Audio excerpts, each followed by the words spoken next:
So something happened recording the blind run of Fire Emblem Fates Conquest that I really feel like I need to give a whole video to explain. Just to warn you about what's coming, but also to reassure you that this isn't really the be-all, end-all. In short, Chapter 25 of Conquest happened. And I basically lost all patience with the game and completely snapped. It always seems like there's at least one point when I'm doing a blind run where I get incredibly angry at the game, where I lose all patience for something. This was it. It didn't help that certain story developments on Conquest have been making me a bit annoyed, but the thing is, I've tried to repress any anger that I have towards them. I really want to like this game. I didn't want to hate Conquest story as much as most people do. And in fact, in the end, I really don't. I still don't think it's as bad as people say. I don't have as many problems with it as I do. The problem is, the build-up to Chapter 25, and then what they did in the actual chapter itself, in terms of gameplay, I really lost it. I could not hold it in any longer, and I pretty much let rip on the game. This was a lot like Forest Paralog, where originally I did consider just simply not uploading it and doing like a practice run of the chapter. Here's the thing though. In this case, I honestly feel a lot of the complaints that I have about this chapter, they need to be said. They really need to be said. I also have learned that I'm not alone in voicing my dislike of this chapter. Other people who are playing Fates for the first time on YouTube got just as angry as I did at Chapter 25, so in some ways I feel that it's not really that bad. I will just warn you that when I upload these videos, I am going to be very, very angry. You will see a side of me that you have likely never seen before, and I hope that you never see again. In part, why I was so angry at this chapter is because chapters 22, 23, and 24 of Conquest were amazing. Easily some of my favourite chapters in the entire series. They were challenging but fair, very, very well designed, very interesting, the gimmicks just worked, and the bosses were actually quite fun. They were actually a threat, but not too tough. They were totally unbeatable. I thought they were fantastically designed, and that's why Chapter 20 enraged me, because all of a sudden the game developers completely betrayed my trust and created one of the most horrifically badly designed maps in the series history. And that just really, really felt like a betrayal to me. I guess I'll talk more about my thoughts in the actual chapter itself. It's best you see it in practice rather than me describing it. But in summary, Chapter 25 Birthright, there's so many ways the chapter can be rendered unwinnable, even on casual mode. In fact, with the wrong team setup, I'd say the chapter is almost literally unwinnable, forcing you to restart the game from the very beginning to even continue. Even turning the difficulty down to normal doesn't help all that much, as I found out. In the end, I could only get past it by buying the grinding DLC and grinding Kamui a few more levels. That really just screams bad design to me. You should never be required to buy grinding DLC to complete a game.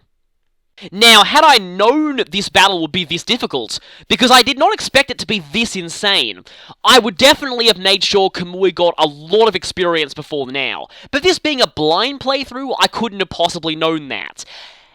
And here's the thing, I feel that a chapter that is almost unwinnable unless you plan very far in advance, and one that a first-time player cannot be expected to reasonably get past without resorting to grinding, is bad design.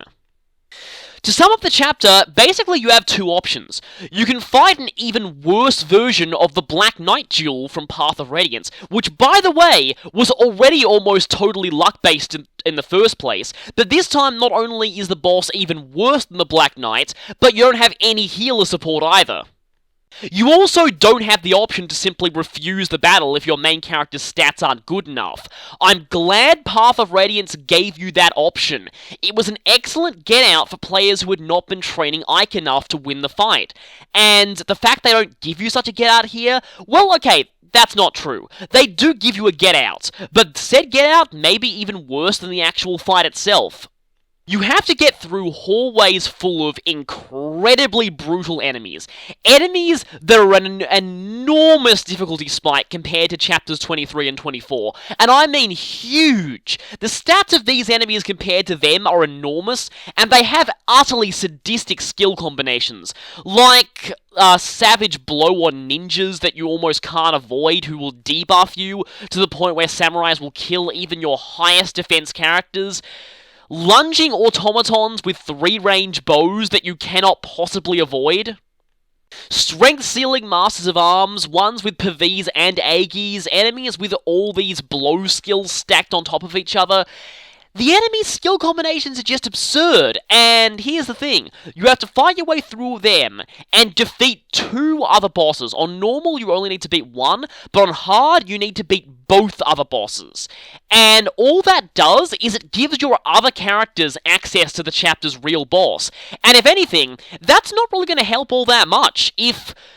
let's just say this, okay, so Corrin is pretty much the strongest character in the entire game, just objectively speaking. If Corrin doesn't stand much of a chance against Ryoma, what chance does anyone else have? It's not like the battle's going to improve all that much. There is a Dragon's Vein that will lower Ryoma's evasion a bit, but really that's the biggest help you're going to get. Like I said, if Corrin doesn't stand a chance against Ryoma, your other characters don't have much hope either. Not to mention the fact that on a hard and above you have to fight both the other bosses to get to him, means that if your attack on one of those, it basically forces you to split your team up, which, on a map with enemies this ridiculous, is an incredible suicide. But not just that, basically, you're forced to execute a perfect pincer strike on both halves of the map at the same time. If either one of those pincer strikes fails, you basically fail the whole chapter and have to restart, because there's no way you're possibly winning. And it's just that, to me, that just is where this chapter really falls flat. There are so many ways it can be rendered totally unwinnable if you're not careful, and none of the earlier chapters really had that problem. It's probably because you're juggling multiple objectives at once, and yeah, this is the first time they've ever given you that option. I still think the Black Knight duel in Path of Radiance was a lot better designed, because they at least gave you the option to simply refuse that battle outright if you just knew you couldn't win. The other problem with this is the fact that, unlike Ike, Corrin is a variable character. The player customizes what stats are their best and worst, and what classes and skills they have access to. This makes balancing a one-on-one duel for them much harder than balancing a one-on-one duel for a fixed lord like Ike. With Ike, the developers could pretty much be assured that a level 20 Ike would always have roughly the same stat specialties, and so they could try and balance the fight taking that into account. With this fight, though, there are so many possible versions of Corrin. Some of them, I'd admit, would make Ryoma ludicrously easy. For one, he is not immune to lethality. If you gave Corrin Ninja as their class option, yeah, GG, basically, because you can just lethality him and win. Also, General. I reckon a General Corrin with a defense asset could render Ryoma totally useless in this fight, and you could just basically just chip him to death constantly, with a weapon triangle advantage too from Lancers. Heck, you could even bring maybe even a Sword Breaker if you had one.